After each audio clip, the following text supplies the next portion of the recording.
சென்னை காசிமேட்டில் இருந்து மீன்பிடிக்க கடலுக்கு சென்ற மீனவர்கள் படகை இழந்து கண்ணீருடன் கரை திரும்பிய சம்பவம் சோகத்தை ஏற்படுத்தியுள்ளது. புதுவண்ணாரப்பேட்டை பூண்டி தங்கம்மாள் தெருவைச் சேர்ந்தவர் மனோகரன். இவர் தனது படகில் கடந்த 5 நாட்களுக்கு முன் காசிமேட்டில் இருந்து கடலில் மீன்பிடிக்க சென்றுள்ளார்.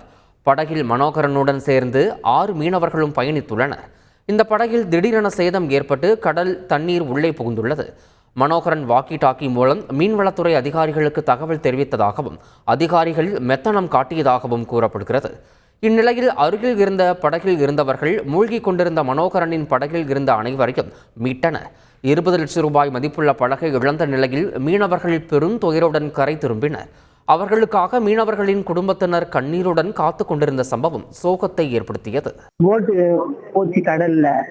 போட் அமைச்சு வச்சேன், கடல்ல போச்சு. 2 நாள் தொழில் பண்ணியிருக்காங்க. 3ஆவது நாள் போட்ல தண்ணி ஏறி போட்டு இது மூழ்கி வச்சு 6 ஆளுங்களாம் பக்கத்து போட்டு ஆளுங்கள கூப்பிட்டுருக்காங்க. அவங்க 6 ஆளுங்களும் கூட்டிங்க இட்டுன்னு வந்துட்டு இருக்காங்க. போட்டு 20 லட்சம் ரூபாய் போட்டு அப்படியே மூழ்கிடுச்சு. அவங்க தண்ணி எதிரையே மூழ்கிடுச்சு. இது முதலமைச்சர் எங்களுக்கு ஐயா அவர்கள் ஏதாச்சும் எங்களுக்கு கோரிக்கை செஞ்சு எதோ கொடுக்கப்படணும். நஷ்ட இது எதனா இலக்கு கொடுக்கணும். செய்திகளை உடனுக்குடன் தெரிந்து கொள்ள உடனே சப்ஸ்கிரைப் பண்ணுங்க.